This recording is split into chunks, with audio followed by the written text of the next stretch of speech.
اهلا بكم اصدقائي المتابعين، اهلا بكم في ملخصات كايرو. النهارده معانا جزء جديد من حكايه اي جين، وقبل ما نبدا حابب اعرفكم اننا عملنا موقع وبننشر فيه منهوات جامده جدا، فهتلاقي لينك الموقع في اول تعليق. وقبل ما نبدا بقى ما تنساش تصلي على النبي، وما تنساش تصلي صلواتك الخمسه وتدعي فيها لاخواتنا. ويلا بينا نبدا. قبل ما نبدا خلونا نفتكر بسرعه اللي حصل في الحلقه اللي فاتت. بعد ما اي جين والارقام رجعوا من اخطر مهمه في حياتهم، الحكومه حاولت تكافئ فريق الارقام على اللي عملوه، لكن كعادتهم رفضوا اي مقابل، لان بالنسبه ليهم انقاذ الارواح اهم من اي فلوس. وفي نفس الوقت الماضي رجع يطاردهم من جديد لما 003 حاولت تقنع 002 ينضم ليها، لكن المواجهه بينهم كشفت اسرار صادمه عن اللي حصل داخل المعسكر، واكدت ان العداوه بينهم مستحيل تنتهي. وبعدها الامور خرجت عن السيطره بالكامل لما منظمه قويه بدات تطارد فريق الارقام، واتنصب ل 008 و 016 كمين عنيف. وفي نفس الوقت المخبأ بتاع الفريق تعرض لهجوم ضخم، لكن رغم العدد الهائل من الاعداء اثبت الارقام انهم مش مجرد مرتزقه عاديين، وقدروا يحولوا الكمين لمذبحه ضد المهاجمين، وكل فرد فيهم قاتل باحترافيه خلت حتى قاده المنظمه يبداوا يحسوا بالخوف منهم. وفي نهايه الاحداث وبعد معركه استمرت بكل قوتها، نجح الفريق في انقاذ 008 بصعوبه بعد اصاباته الخطيره، واضطر قاده المنظمه للانسحاب بعد الخسائر الفادحه اللي تعرضوا ليها. اما ارنولد فاتصدم لما لقى نفسه واقف وجها لوجه قدام 004، واكتشف ان المعلومات اللي كانت عندهم عن الارقام كانت اقل بكتير من الحقيقه. وبعدها 002 بيقرب منه وهو بيقول ده سؤال يضحك الصراحه، خصوصا ان انتوا اللي عملتوا لينا كمين. وبيبدا يضرب عليه بالسلاح اللي بايده لغايه ما السلاح الرصاصي اللي فيه بيخلص، وبيبداوا هما الاتنين قتال بالايد، وبيكون التفوق في القتال بين ان هو ل 002 اللي في الاخر بيقدر يوقع منه المسدس اللي في ايده. بس بعدها ارنولد بيحاول يوجه له ضربات قويه جدا، لكن 002 بيصدها بكل سهوله.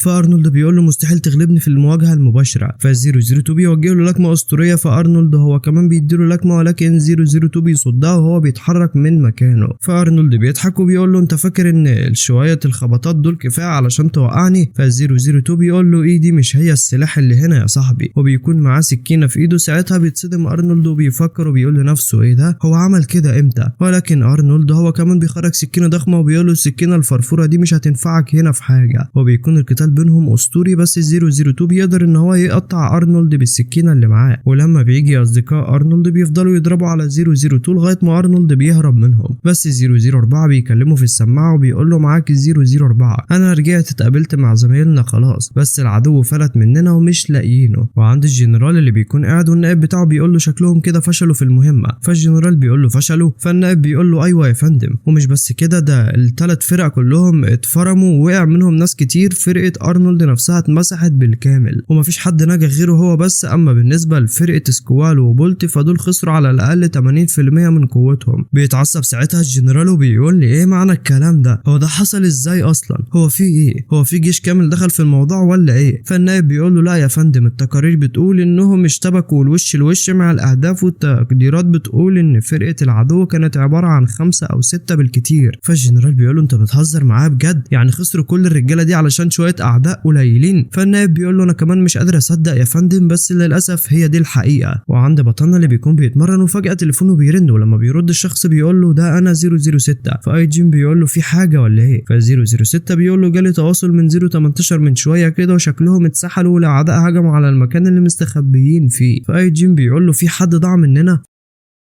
ف006 بيقول له قدروا يتوهوا العدو ويخلعوا منهم، بس 008 اتصاب اصابه جامده وهو بيعمل كده، باين عليه حالته صعبه خالص ومش لاقيين اي مكان نطلب منه مساعده طبيه. هم عاوزينك تيجي تشوفه، يمكن تكون دي اخر لحظاته. بياخد بطلنا الموتوسيكل وبيجري علشان يوصل ل 008 في اسرع وقت. وبيفتكر بطلنا لما كان في المعسكر كان قاعد بعد ما خلص التدريب، فجاله 008 وقال له انت قدرت تكسب النهارده، كويس انك قدرت تعمل كده، انت اسلوبك ضعيف لكن انت فزت علشان قدره التحمل وقوتك زادت. 016 ما كانش قوي لكنه تهاون لما دخل القتال معاك، انت بقى علشان اتغيرت لازم من دلوقتي تخلي بالك كويس، انت لما بتخلص القتال بتاعك مش بتتكلم. انت قلت ايه المره دي ل 016؟ بيقول له بطلنا انا قلت له انت افضل شخص بيضرب نار فينا. بيتفاجئ 008 اول ما بيسمع كده، بيقرب 008 من بطلنا وبيلعب في شعره وبيقول له انت مش معنى انك كسبت يبقى تسيب التدريب وما تتدربش مره تانية، لا، لان انت لو ما اتدربتش مش هتبقى قوي. بنروح ل 002 اللي بيشكر اليس وبيقول لها شكرا على مساعدتك لينا. بتقول له اليس لا لا انا اللي عايز اشكرك، انت ساعدتني كتير، انت كنت بتساعدني لمجرد اني عرفت خطة جمعية المرتزقة، لكن هي حالة صاحبك ايه دلوقتي؟ بيبص 002 على 008 وتبقى حالته صعبة. بيقول 004 يعني القوة اللي عنده دي هو مش قادر يتحرك. بيوصل 006 و 032 و 005 للمكان، بيدخل 018 عليهم بيقول له 004 ايه اللي حصل؟ بيقول لهم 018 انا تواصلت مع كل اللي ينفع نتواصل معاهم، لكن كلهم بيقولوا الاطباء هياخدوا اكتر من يوم علشان يوصلوا لهنا، ومش هينفع ان دكتور واحد هو اللي يعالجه. بيقول لهم 006 ايه رايك ننقل 008 لمكانهم؟ بيقول لهم 018 احنا لو عملنا كده يبقى اقرب مكان هو ورا الحدود، و008 مش هيقدر يركب الطياره، لو قدر يركب الطياره مش هيستحمل لغايه ما يوصل. بيقول له 032 هي حالته صعبه كده؟ بيقول له 018 ايوه حالته مش كويسه لان في جروح كتير. بيقول لهم 004 احنا ناخده لافضل مستشفى هنا. بيقول له 018 لو كان احنا في المكان بتاعنا اللي قبل ده كنا هنقدر اننا نعمل حاجه، لكن دلوقتي 008 مصاب اصابات خطيره ومحتاج مستشفى مجهزه، ولو خدناه لهنا هيبلغوا علينا، الحكومه هتيجي وهتاخدنا كلنا.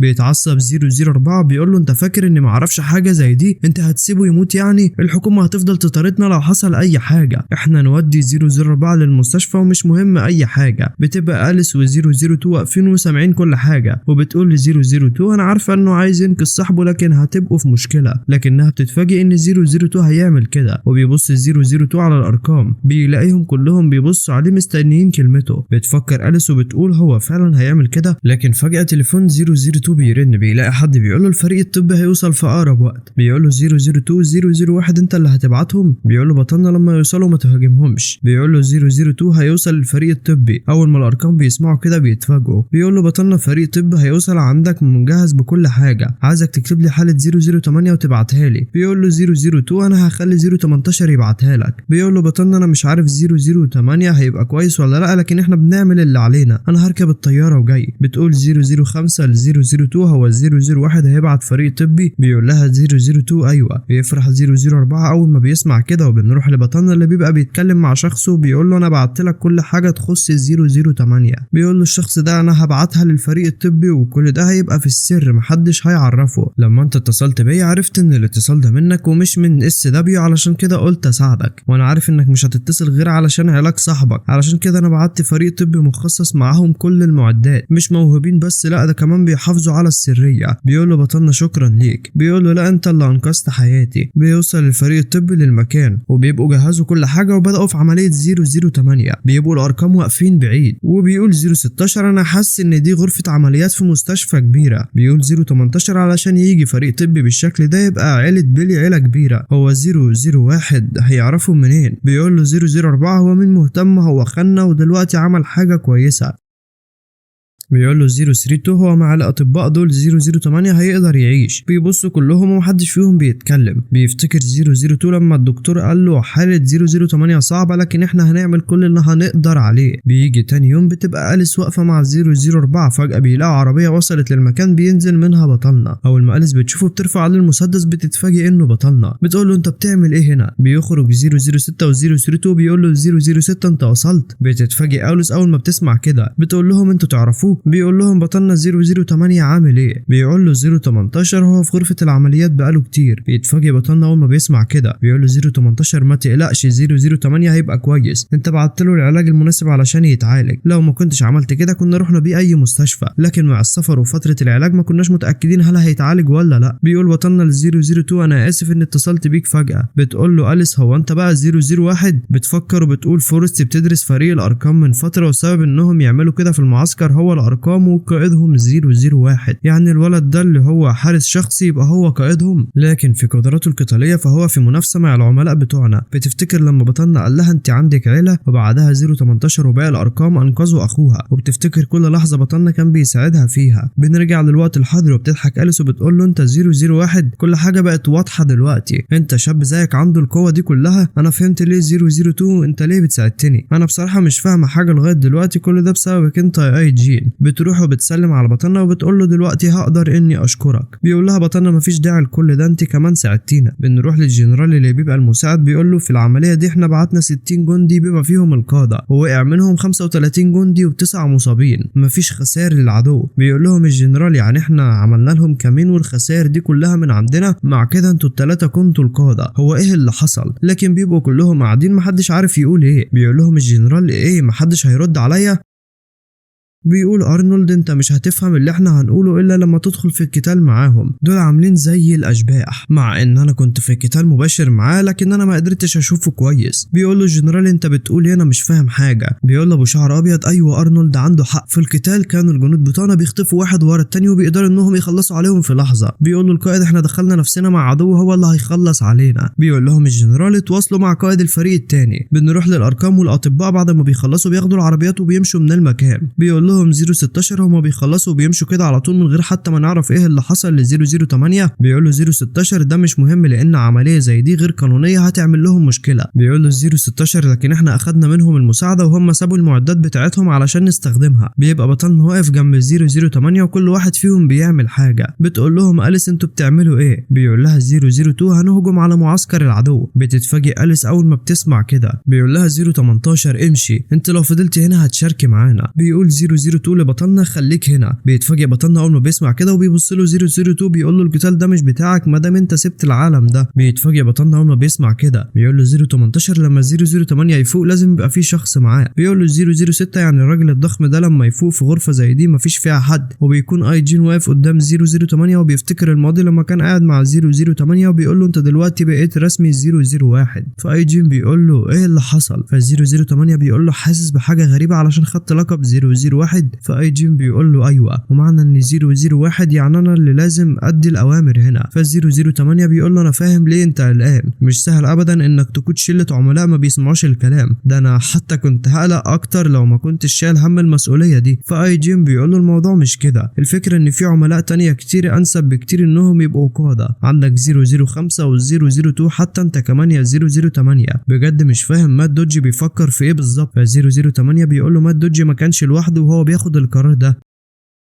مفيش ولا واحد اعترض على القرار، كلنا كنا متفقين انك انسب واحد تبقى 001، لو انا او 005 او 002 او حتى اي حد تاني بقى هو 001 احنا كارقام كنا في الاخر هنفك من بعض عاجلا ام اجلا. مش حاجه تضحك رغم اننا المفروض فريق واحد، بس كنا بنقطع في فروه بعض ونازلين نحت في بعض ليل نهار. بس كل ده اتغير من اول لحظه اللي انت جيت فيها. خلي عندك ثقه في نفسك يا 001، من اول دلوقتي وطالع انت القائد بتاعنا احنا الارقام. وبطلنا بيكون واقف وبيفوق من ذكرياته على صوت أليس اللي بتقول له انا لسه مش قادر استوعب انك انت رقم 001، انك انت نفس الشخص اللي كان سابق الكل ومقفل اللعبه لمده سنتين كاملين. لو انت لسه صغير كده فمش متخيله بجد كان عندك كام سنه لما بدأت. بس بصراحه انا كمان مستصعبه فكره ان اتعود على الارقام التانية دي على حد علمي. كنت فاكره انكم كلكم بتكرهوا بعض رغم انكم في فريق واحد، بس دلوقتي شايفه ان الموضوع مش كده خالص. عمري في حياتي ما شفت فريق عملاء مهتمين ببعض وخايفين على بعض قوي كده. مش محتاج تقلق زياده عن اللزوم كده، انا متاكده انك عارف. بس فورست اتعاملت اصلا بناء على الابحاث اللي عملوها في المعسكر، فشيء طبيعي جدا اننا نكون عارفين كل حاجه عن فريق الارقام اللي هم احسن حاجه خرجت من هناك. ده فورست كانوا حرفيا مهووسين بيكم كلكم. وتفسير فورست للي يعرفوا عن المعسكر كان ان العملاء بتوعهم رغم انهم جبارين في القتال بس كل واحد فيهم كان مركز في نفسه قوي، وده مخلي السيطره الكامله عليهم مستحيله. فورست كان شايف ان صعب جدا تكون فريق بجد من شويه عملاء واخدين على الطبع ده، وكانوا معتقدين ان المعسكر كل اللي يهمه هو مهاره القتال وبس، وان الناس الوحشه والمتمرده هي بس اللي بتعرف تعيش هناك. واللي زاد وغطى ان فورست سمع ان حتى قائد المعسكر نفسه اللي ملقبينه الكلب السعران ما بيعرفش يسيطر عليهم وقت التدريب. وبطلنا مش بيكون فاهم حاجه، ولكن أليس بتكمل وبتقول له رغم كل ده الارقام كانوا بيخلصوا كل مهمتهم على اكمل وجه، كانوا شغالين بدقه وكفاءه عاليه لدرجه تخليك مش مصدق منظمه فورست قدرت تقلد المعسكر بالحرف.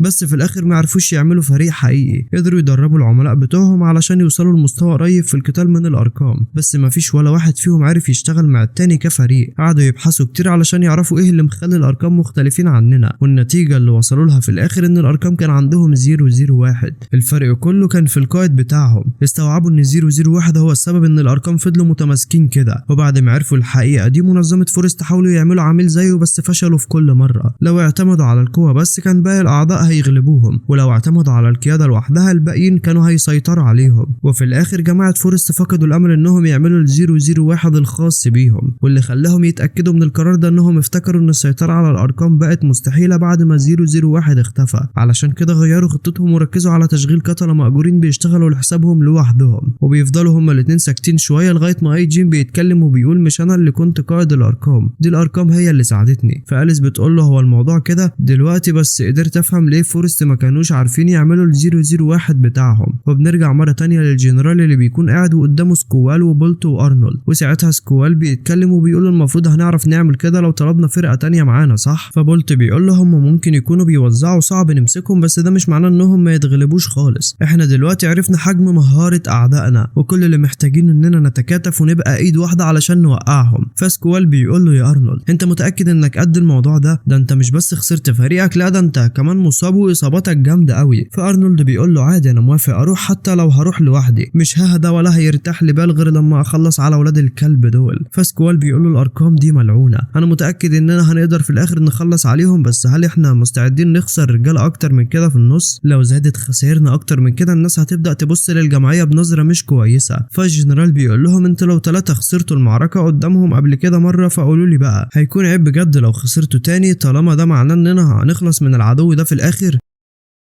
بس بيدخل ساعتها النائب بسرعة وهو متوتر وبيقول لهم جالنا خبر ان في 4 فرق من اللي في المهمات دلوقتي اتعرضوا لهجوم من اعداء مجهولين. ساعتها الكل بيتصدم والجنرال بيقول له 4 فرق كاملة؟ طيب المفروض الفرق دي كلها تكون متوزعة في مناطق مختلفة. فالنائب بيقول له كلهم اتهاجموا في اوقات قريبة من بعض، والاعداء كلهم فص ملح ودابوا بعد ما غادروا بالقادة بتوع كل فرقة. فالجنرال بيقول هتنسحبوا بعد ما صفتهم القادة. فبولت بيقول له ايه ده في ايه؟ الموضوع باين كده كأنهم بيبعتوا لنا تحذير. فسكوال بيقول له ده تحذير ان عندهم القدره يخلصوا على العملاء الكبار بتوعنا في اي وقت، بس لا مش ممكن، ده لسه مالوش كتير من ساعه اخر مقابله لنا مع الارقام، مستحيل يعملوا كمين بالسرعه دي. ده معناه انهم عارفين بالظبط اماكن الفرق بتاعتنا متمركزه فين في مهماتهم، ومنين اصلا الارقام يوصلوا للمعلومات زي دي. دول يا دوب عندهم كام عضو وانت بتقول ان عندهم القدره انهم يتقسموا ويعملوا كمين ل4 فرق في نفس الوقت؟ ده كلام ملوش اي معنى خالص. وساعتها التليفون بيرن وكلهم بيكونوا مصدومين ومش عارفين يعملوا ايه، والنائب بيقول لهم مستحيل حد من بره يقدر يوصل للرقم ده. ولما بيردوا بيكلمهم 002 بكل برود وصلت لك رساله بتاعتنا، وكلهم بيكونوا مصدومين وهينفجروا من الغيظ. بيقول له الجنرال انت من الارقام؟ بيقول له 002 انت ماركوس رئيس جمعيه المرتزقه، خليني اوضح لك الموضوع بشكل اكبر، احنا مش عايزين ندخل في قتال مع جمعيه المرتزقه. بيتفاجئوا القاده اول ما بيسمعوا كده وبيفكروا، بيقولوا لما تسمع حاجه زي دي احنا هنستريح، لان مهما كانت قوتك انت بتحارب جمعيه المرتزقه. بيقول له الجنرال انت اللي بتقوله ده يعني احنا بقى ننسك؟ بيقول له 002 لو انت عايز تقاتل يبقى انت بقى هتموت واللي معاك. بيتفاجئوا كلهم اول ما بيسمعوا كده. بيفكر ارنولد وبيقول هو قتل القاده بتاعتنا علشان ياكد الكلام. بيفكر المساعد وبيقول بالمعلومات اللي عندهم هيبقى سهل عليهم انهم يوصلوا للموقع بتاعنا. بيقول الجنرال 002 انت بتهددنا؟ بيقول له 002 لو خلاص الموضوع خلص لغايه هنا انا مش هسالك انت هجمت علينا ليه. بيتفاجئوا كلهم اول ما بيسمعوا كده. بيبص الجنرال على القاده بتوعه بيلاقيهم كلهم خايفين. بيقول لو الموضوع استمر على كده احنا مش هنقدر نقاتل.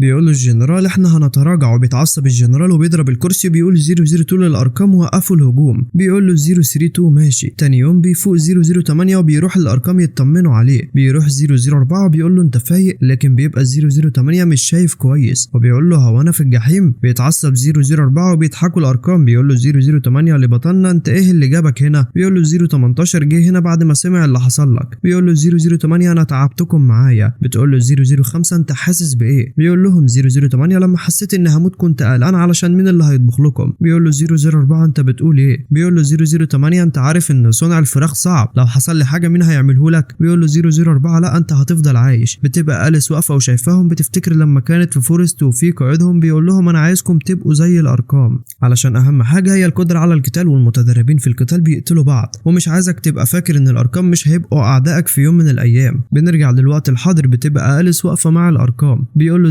002 انت بسببك 008 عايش. بيقول له بطلنا انا عملت اللي كان لازم اعمله، لكن جمعية المرتزقة عارفة المخبأ وبتهاجمنا بشكل منظم. بيقول له 002 003 هي اللي كانت تعرف معلومات عننا وكانت بتقول لهم كل حاجة، وممكن تبيع المعلومات دي لمجموعات تانية عندها مشاكل معانا. بنروح لمكانه وبيدخل شخص على رئيسه وبيقول له جمعية المرتزقة وقفت التحركات بتاعتها، الفرق بتاعتهم خسرت جنود كتير والقادة بتوع الفرق اتقتلوا، واللي عمل كده هم الارقام. بتبقى الرئيسة هي 003. بتقول له 003 انا قلت له ما يعملش اي حاجة لكن هو ما سمعش الكلام. بنروح بعد كده لبطلنا اللي بيبقى بيجري في الشارع، لكن وهو بيجري بيشوف في حد واقع على الارض، والشخص اللي بيبقى واقع على الارض بيبقى مصاب. بيقرب بطلنا بيلاقيه المحقق جو، وبيكون المحقق جو بيقول له انت بتعمل ايه هنا؟ فاي جين بيقول له انا بس كنت بتمشى وبجري شوية، بس المهم انت كويس طمني عليك. فالمحقق جو بيقول له لا وقف انا مش محتاج مساعدتك، فيلا روح بيتك بقى.